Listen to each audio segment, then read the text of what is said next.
इस video lecture में हम टिश्यूज़ की सेकंड टाइप को डिस्कस करेंगे। अगर आपने प्रीवियस 2 लेक्चर्स जो हैं वो देखे हैं तो उसमें हम टिश्यूज़ की फर्स्ट टाइप को डिस्कस कर रहे थे जो कि थी एपिथेलियल टिश्यूज़। एपिथेलियल टिश्यूज़ को ड्रॉ करते हुए मेरे बेटे आप लोगों ने जो सेल्स उस पूरे ग्रुप के अंदर रखे थे वो सेल्स बहुत कॉम्पैक्टली और फर्मली पैक थे और सेल्स की आउटर साइड पे कोई एम्प्टी स्पेस मौजूद नहीं थी। एंड आपने कहा था कि वो जो हमारे पास कॉम्पैक्टली पैक सेल्स होते हैं वो या तो किसी भी ऑर्गन की आउटर साइड को बना रहे थे या फिर इनर साइड को बना रहे थे और वो कंप्लीट एक शीट की फॉर्म में है जो कि कवरिंग प्रोवाइड करते हैं हमारे ऑर्गन्स को आउटर साइड से भी और इनर साइड से।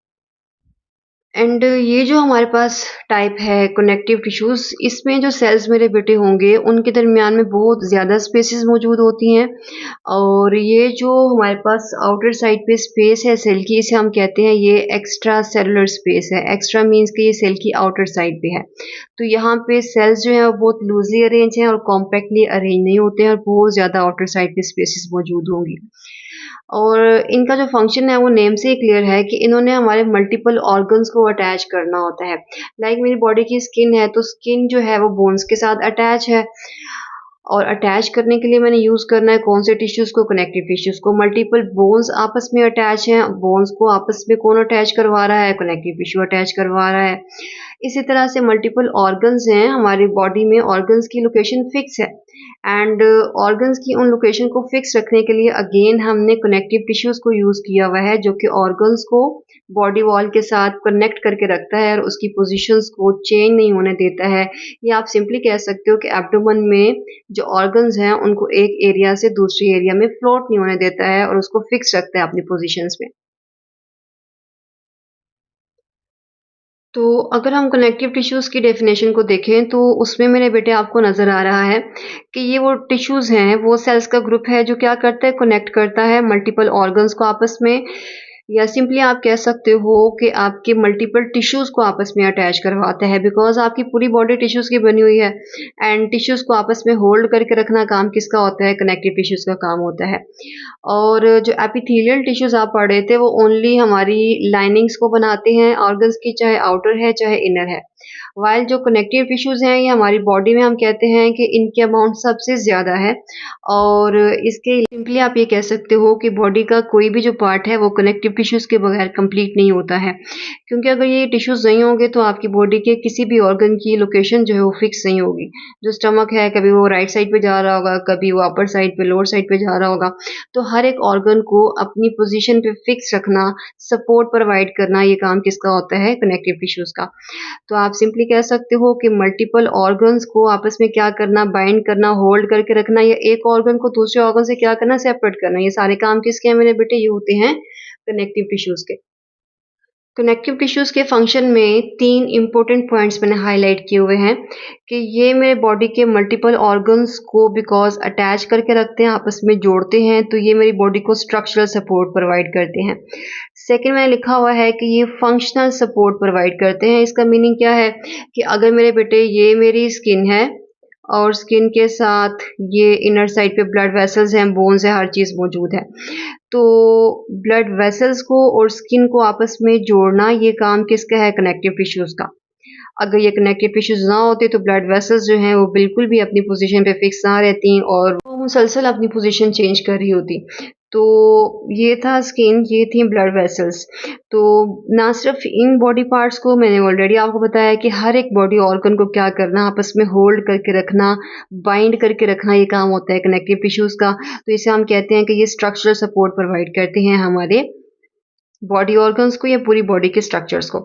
फंक्शनल सपोर्ट इसलिए बोला है कि अगर ये कनेक्टिव टिश्यूज़ जो हैं ये मौजूद ना होते तो ब्लड वेसल्स के जो न्यूट्रिएंट्स हैं वो फ्लोट करके स्किन के पास नहीं जा सकते थे। तो जो भी ब्लड वेसल्स न्यूट्रिएंट्स लेके आया है, ऑक्सीजन लेके आया है अपने ब्लड के थ्रू, वो यहाँ से कनेक्टिव टिश्यू से पास करके जाते हैं किसके पास, स्किन के पास। इसी तरह से स्किन का जो वेस्ट है वो इन्हीं कनेक्टिव टिश्यूज़ के थ्रू पास करके जाएगा किसके पास, ब्लड वेसल्स के पास। ना सिर्फ मेरे बेटे हमारी बॉडी में मल्टीपल ऑर्गन्स के दरमियान स्ट्रक्चरल सपोर्ट प्रोवाइड करना, बल्कि कि फंक्शनल सपोर्ट प्रोवाइड करना भी काम किसका होता है, कनेक्टिव टिश्यूज़ का होता है।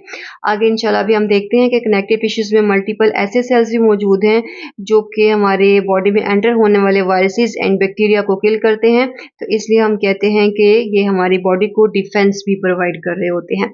तो ये कनेक्टिव टिश्यूज़ के मल्टीपल फंक्शंस में से 3 मैंने आपके सामने मेरे बेटे हाइलाइट करके रखे हुए हैं जो कि सबसे इम्पोर्टेंट हैं। कनेक्टिव टिश्यूज़ की इन सब टाइप्स को एक्सप्लेन करने से पहले मैं आपको मेरे बेटे बता देती हूँ कि कनेक्टिव टिश्यूज़ में कौन-कौन से कंपोनेंट्स मौजूद हैं।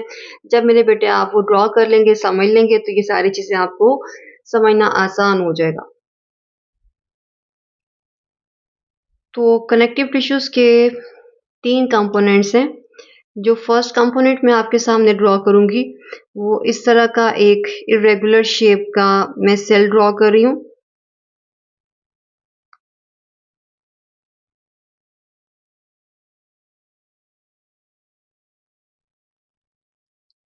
और ये जो सेल है, ये क्या करता है, ये प्रोटीन के बने हुए थ्रेड्स को, फाइबर्स को सीक्रेट करता है। इस सेल ने जो थ्रेड सीक्रेट किए हैं, वो 3 टाइप्स के होते हैं।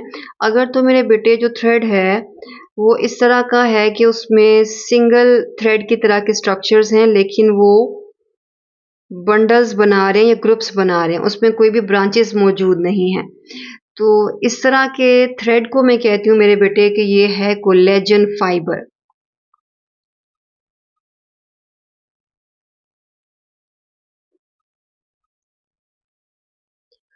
अगर मेरे बेटे इन फिब्रोब्लास्ट ने जो प्रोटीन का बना हुआ थ्रेड सीक्रेट किया है, वो इस तरह से कि तो नहीं बनाता कोलेजन फाइबर्स की तरह, लेकिन वो सिंगल है और कोलेजन फाइबर्स की तरह वो अनब्रांच्ड नहीं है, बल्कि ब्रांचेस उसके मौजूद हैं। ब्रांचेस मीन्स कि वो आगे जाके 2 पार्ट्स में डिवाइड हो रहा है। व्हाइल यहाँ पे मैंने ओनली इस तरह का एक थ्रेड ड्रॉ किया है और ये सारे थ्रेड्स जो है ग्रुप की फॉर्म में हैं, फ्री या सिंगल फॉर्म में मौजूद नहीं होते हैं। तो ये वाला जो थ्रेड है मेरे बेटे, इस थ्रेड को मैं कहती हूँ जो कि सिंगल फॉर्म में बनेगा हमेशा और इसके साथ कोई और फाइबर आके ग्रुप नहीं बनाएगा, लेकिन ये ब्रांच्ड है और इसे हम क्या कहते हैं, ये है एलास्टिन फाइबर।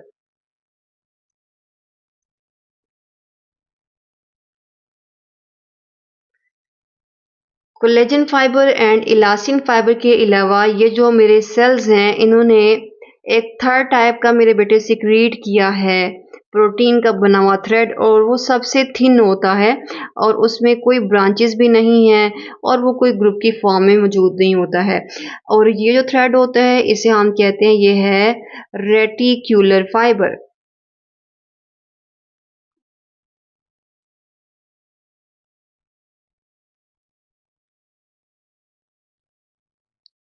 और ये सेल जो कि इन तीनों प्रोटीन के बने हुए थ्रेड्स को सीक्रेट कर रहा था मेरे बेटे, इस सेल को हम कहते हैं, ये है फिब्रोब्लास्ट।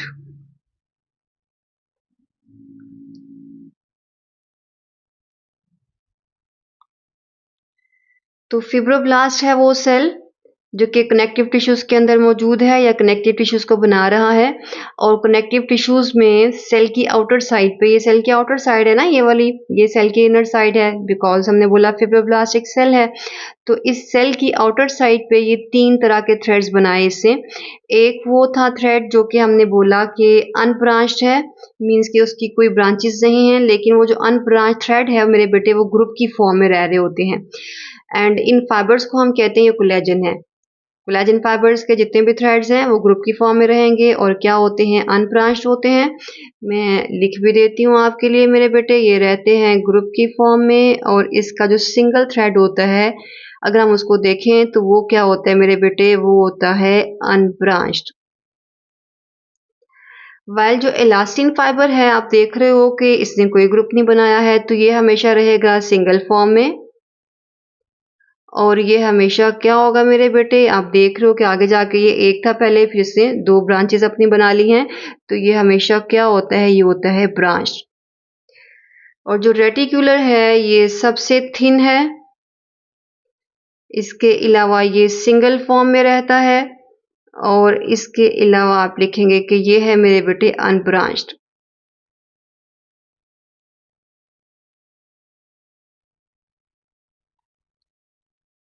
तो ये 3 मेरे बेटे हमने क्या ड्रॉ किए हैं, ये हमने लिखे हैं फाइबर्स जो कि बनाते हैं सेल की आउटर साइड को हम एक्स्ट्रा सेलुलर मैट्रिक्स भी कहते हैं।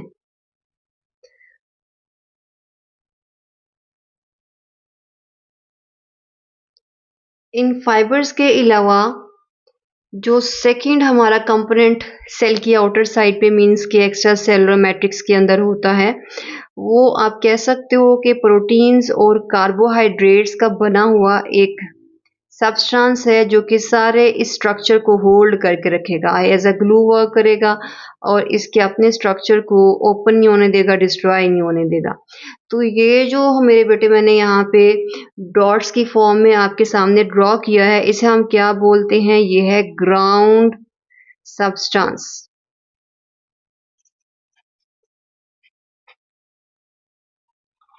और ये जो ग्राउंड सब्सटेंस है इसमें मेनली प्रोटीन्स और कार्बोहाइड्रेट्स होते हैं। जो पहला मॉलिक्यूल इस ग्राउंड सब्सटेंस को बना रहा होता है उसे आप कहते हैं ग्लाइकोप्रोटीन। सेकंड को आप कह सकते हो प्रोटियोग्लाइकन्स। एंड जो लास्ट वन है उसे आप कहते हो GAG, शॉर्ट फॉर्म है इसकी, एंड फुल फॉर्म है ग्लाइकोजा अमाइनो ग्लाइकन्स। यहाँ पे मैं लिख देती हूँ।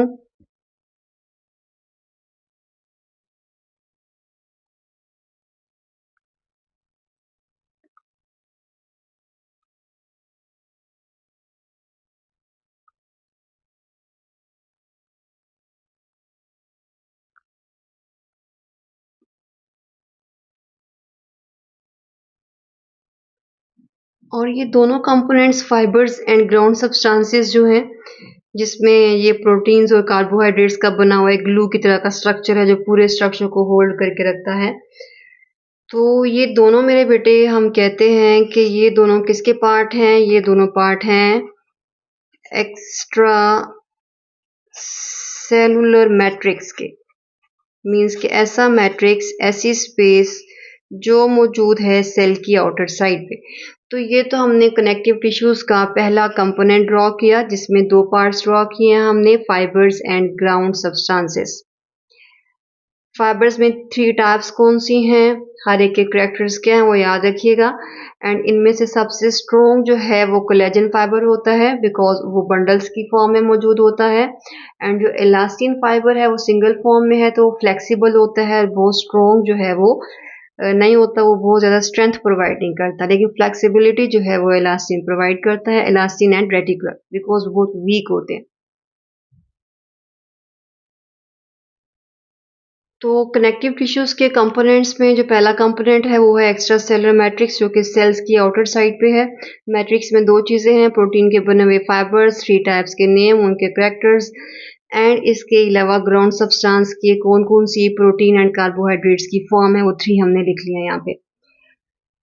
इस एक्स्ट्रा सेलुलर मैट्रिक्स के अलावा जो हमारे कनेक्टिव टिश्यूज में ये सेल हैं फिब्रोब्लास्ट, फिब्रोब्लास्ट के अलावा और भी सेल्स मौजूद होते हैं जो कि फैट सेल्स हो सकते हैं। इसके अलावा मल्टीपल ऐसे सेल्स हैं जो कि हमारी बॉडी को क्या करेंगे, डिफेंस प्रोवाइड करेंगे। तो यहाँ पे मैं लिस्ट लिख देती हूँ सेल्स की। पहला तो हमने लिखा फिब्रोब्लास्ट जो कि प्रोटीन के बने हुए इन फाइबर्स को, थ्रेड्स को बना रहा था। इसके अलावा जो हमारे पास एडिपोज टिश्यूज होंगे उसमें यहाँ पे कौन से सेल हो सकते हैं, फैट को स्टोर करने वाले सेल्स हो सकते हैं। इसके अलावा मेरे बेटे यहाँ पे ऐसे सेल्स हो सकते हैं जो क्या करेंगे, हमें पैथोजेंस के साथ फाइट करने में हेल्प करेंगे, जो कि वाइट ब्लड सेल्स की टाइप्स हैं। तो मैं यहाँ पे लिख रही हूँ ल्यूकोसाइट जो कि फाइट करेंगे या इन्फेक्शंस को क्लियर करेंगे, वायरसेस और बैक्टीरियाज को किल करेंगे। और इसके अलावा जहाँ पे एलर्जी हो जाती है, एलर्जी को कंट्रोल करने वाले जो मास्ट सेल्स हैं, इनकी डिटेल आगे हम पढ़ते हैं। तो मास्ट सेल भी हो सकते हैं कहाँ पे, हमारे इस कनेक्टिव टिश्यूज में। इसके अलावा अगर ये ब्लड है तो ब्लड के अंदर क्या मौजूद होगा, प्लाज्मा के सेल जो कि आरबीसीज, डब्ल्यूबीसीज होंगे। तो पहली मेन चीज़ हमने यहाँ पे ऑब्वियसली एक टिश्यू है तो टिश्यू के अंदर सेल्स भी मौजूद होंगे। तो ये हमने सेल्स की लिस्ट ड्रॉ कर ली है, मास्ट, ल्यूकोसाइट, फैट एंड फिब्रोब्लास्ट। ये ओवरऑल हम सारे कनेक्टिव टिश्यूज को देख रहे हैं, कोई एक स्पेसिफिक टाइप नहीं देख रहे। एंड इन सेल्स के अलावा जो सेल्स की आउटर साइड पे हैं फाइबर्स एंड ग्राउंड सब्सटेंसेस जो कि बनाएंगे एक्स्ट्रा सेलुलर मैट्रिक्स। इन 3 कंपोनेंट्स को अब हम इम्प्लीमेंट करते हैं कनेक्टिव टिश्यू की हर एक टाइप के ऊपर, लेकिन ये मेरे बेटे स्केच आपने ओवरऑल एक कनेक्टिव टिश्यूज का याद रखना है कि सेल्स हैं, सेल्स की आउटर साइड पे 2 इंपॉर्टेंट चीज़ें fibres and ground substance and 3 important type की फाइबर्स कौन से हैं, सबसे स्ट्रॉन्ग कौन सा है, ब्रांच कौन सा है, अनब्रांच कौन सा है और सबसे थिन कौन सा है। ये सब मेरे बेटे आपको आ सकते हैं ऑब्जेक्टिव में, इनको याद कर लीजिएगा। तो स्टार्ट करते हैं मेरे बेटे कनेक्टिव टिश्यूज़ के इन टाइप्स को। एंड जो अभी आपने सारे कनेक्टिव टिश्यूज़ का एक ओवरऑल कंपोनेंट्स देखे हैं वो सारे इन टाइप्स के अंदर मौजूद होंगे, लेकिन कुछ कंपोनेंट्स किसी में मिसिंग होंगे, बट ये कंपोनेंट सेम रहेंगे, extracellular matrix and cell. और मैट्रिक्स में 2 चीज़ें ग्राउंड सब्सटेंस एंड फाइबर्स। जो पहली टाइप हमने देखनी है वो है कनेक्टिव टिश्यू प्रॉपर, इसे हम सीटी प्रॉपर भी कहते हैं। सीटी जो टर्म है ये ऑब्वियसली हम यूज़ करेंगे किसके लिए, कनेक्टिव टिश्यूज के लिए। तो सीटी प्रॉपर या फिर स्पेशलाइज्ड कनेक्टिव टिश्यू। जो हमारे पास कनेक्टिव टिश्यू प्रॉपर जहाँ पे टर्म आपको मिलेगी तो उसमें याद रखिएगा उसमें दोनों चीज़ें मौजूद हैं। अभी जो आपने पढ़े हैं कौन सी दोनों चीज़ें हैं मेरे बेटे, उसमें मौजूद है आपका एक्स्ट्रा सेलुलर मैट्रिक्स के दोनों कंपोनेंट, और इसके अलावा इसमें क्या मौजूद हैं, सेल्स भी मौजूद हैं। कनेक्टिव टिश्यू अगर हम उसको प्रॉपर कह रहे हैं।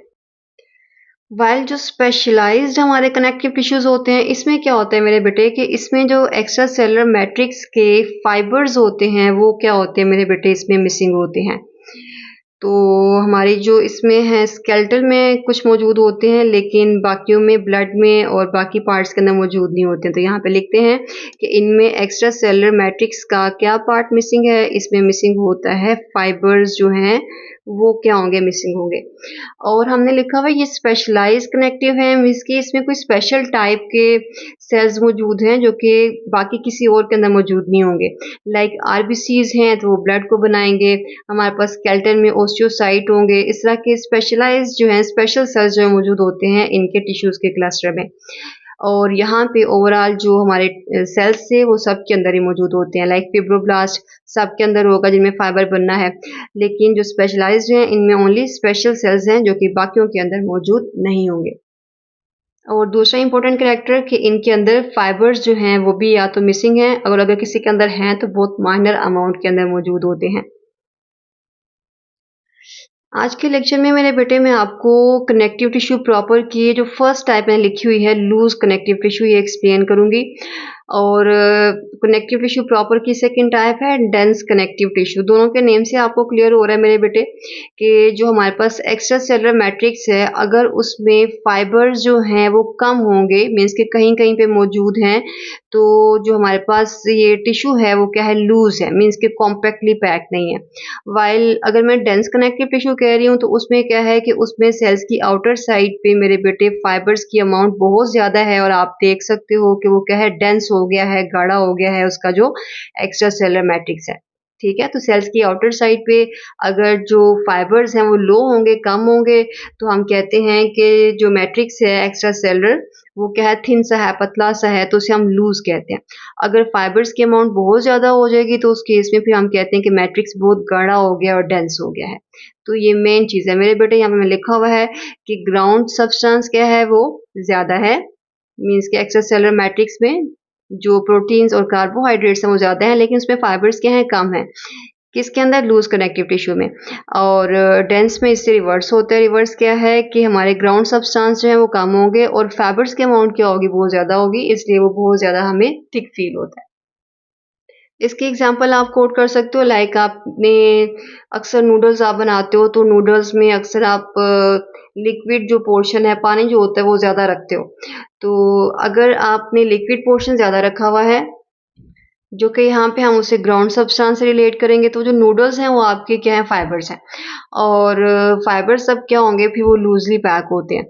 अगर नूडल्स की अमाउंट बहुत ज़्यादा हो जाएगी और जो लिक्विड है उन नूडल्स के अंदर जो आपने बनाए हैं वो लिक्विड आप यहाँ पे रिलेट कर रहे हो उसके ग्राउंड सब्सटेंस के साथ, तो वो लिक्विड कम होगा, नूडल्स ज़्यादा होंगे तो हमारे पास उसकी जो थिकनेस है वो ज़्यादा हो जाएगी, उसका गाढ़ापन ज़्यादा हो जाएगा। ठीक है? सो सेम मेरे बेटे आप यहाँ पे इम्प्लीमेंट कर सकते हैं। तो स्टार्ट करते हैं लूज़ कनेक्टिव टिश्यू की इन दोनों टाइप्स को, जो कि फर्स्ट है एरियोलर एंड सेकंड है एडिपोज़।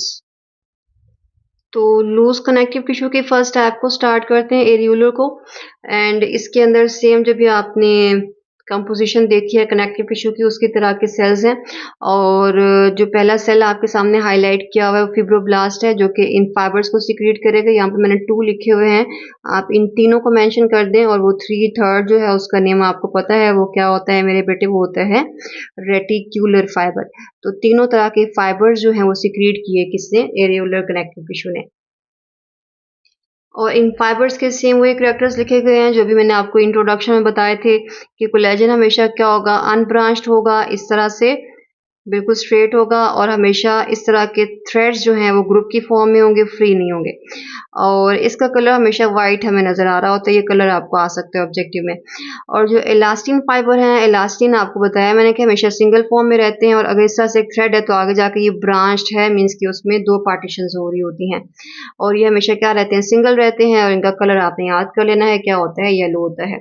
और रेटिकुलर के कैरेक्टर्स भी आपको लिखवाए थे, ये क्या है मेरे बेटे, सिंगल है, और इसके अलावा ये अनब्रांच्ड होता है, ये मैंने आपको लिखवाए थे पहले, और ये सबसे थिन भी होता है। तो ये 3 फाइबर्स एरियोलर कनेक्टिव टिश्यू के जो कि बनाए हैं उनके फिब्रोब्लास्ट सेल ने।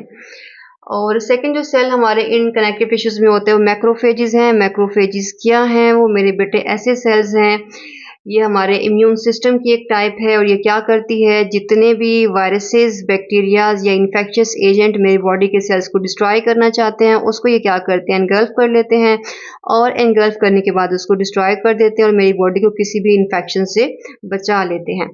थर्ड सेल जो कि इनके एरियोलर कनेक्टिव टिश्यूज में होता है वो है मास्ट सेल।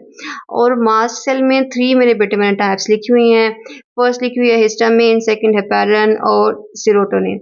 ये तीनों जो सेल्स होते हैं ये क्या काम करते हैं, जहाँ पे भी इन्फेक्शन होता है वहाँ पे हिस्टामिन क्या करवाता है, ये इन्फ्लेमेशन काज करवाता है। इन्फ्लेमेशन से क्या होगा कि वहाँ पे मैक्सिमम ब्लड की सप्लाई जो है वो होगी, और जो भी इंजर्ड पार्ट है या जो भी वहाँ पे इन्फेक्शन है उसको किल करने के लिए मैक्सिमम वहाँ पे सेल्स जाएंगे, न्यूट्रिएंट्स जाएंगे और गैसेस जाएंगी और एनर्जी मिलेगी वहाँ पे। और हिपेरिन क्या करता है इन्फेक्शन साइट पे, ये क्लॉट की, ब्लड के क्लॉट की फॉर्मेशन को क्या करता है मेरे बेटे, इनहिबिट करता है। इट मीन्स कि अगर ये हिपेरिन ना होता इन कनेक्टिव टिश्यूज में तो वहाँ पे ब्लड क्या हो जाता, क्लॉट बन जाता, जम जाता, और वहाँ पे न्यूट्रिएंट्स की, गैसेस की सप्लाई उस एरिया में क्या हो जाती, रुक जाती। तो जहाँ पे भी इन्फेक्शन मौजूद होता है वहाँ पे ये क्या करते हैं, हेपेरिन जो है वो क्लॉट बनने से रोकती है। मास्ट सेल के अंदर हम ये दिख रहे हैं। एंड लास्ट केमिकल जो कि मास्ट सेल इन्फेक्शन साइट पे बनाते हैं वो सीरोटोनिन है, जो कि हमारे बिहेवियर को या मूड को कंट्रोल करते हैं इन्फेक्शन टाइम पे। तो ये 3 टाइप्स के केमिकल्स, हिस्टामिन जो कि इन्फ्लेमेशन काज करवाएगा, मैक्सिमम ब्लड की सप्लाई करेगा, हेपेरिन केमिकल जो कि बनाया मास्ट सेल ने किस पर्पस के लिए, कि जहाँ पे इन्फेक्शन है वहाँ पे क्लॉट ना बने, और ये हमारे मूड को, बिहेवियर को कंट्रोल करता है। तो ये 3 डिफरेंट टाइप्स के केमिकल्स मास्ट सेल बनाता है जो कि मौजूद हैं एरियोलर कनेक्टिव टिश्यू के पास, और ये इन्फेक्शन साइट पे जाके हेल्प करते हैं। मैक्रोफेजेस जो हैं ये वायरसेस, बैक्टीरिया को इनगल्फ कर लेते हैं, इसको डिस्ट्रॉय कर देते हैं, इन्फेक्शन काजिंग करवाने देते हैं। और ये 3 फाइबर्स इसकी शेप को मेंटेन करते हैं, कोलेजन, इलास्टिन एंड रेटिक्यूलर। अगर मेरे बेटे आप चाहें तो आप इसमें एरियोलर कनेक्टिव टिश्यू की फिगर क्या कर सकते हैं, जैसे मैंने पहले आपको ड्रॉ करवाई थी सेम वैसे ही ड्रॉ कर सकते हैं। ये है आपकी फिब्रोब्लास्ट, और ये हम सपोज कर लेते हैं आपके मैक्रोफेजेस, और ये हम सपोज कर लेते हैं मास्ट सेल।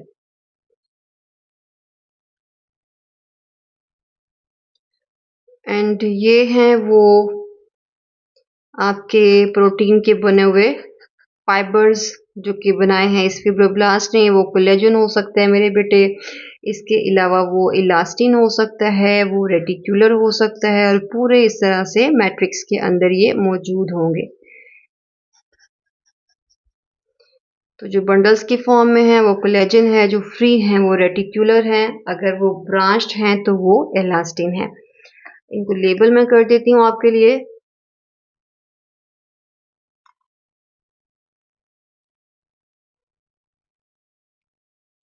तो ये फिब्रोब्लास्ट ऑलरेडी मैं आपको ड्रॉ करवा चुकी थी और ये है मेरे बेटे मैक्रोफेज। एक लास्ट पॉइंट ऐड कर लें इस कनेक्टिव टिश्यू में, एरियोलर कनेक्टिव टिश्यू में, और वो क्या है मेरे बेटे, वो ये है कि एरियोलर कनेक्टिव टिश्यूज़ जो हैं ये मौजूद कहाँ होते हैं। तो एरियोलर कनेक्टिव टिश्यूज़ जो हैं ये मौजूद हैं मेरे बेटे आपकी स्किन की लोअर साइड पे। यहाँ पे अगर हम लिख दें लोकेशन, हमें आ सकती है ऑब्जेक्टिव में।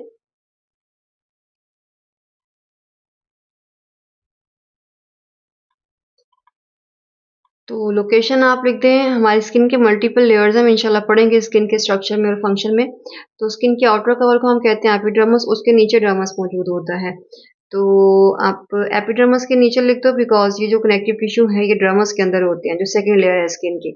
या फिर आप अभी लिख दें अंडर द स्किन,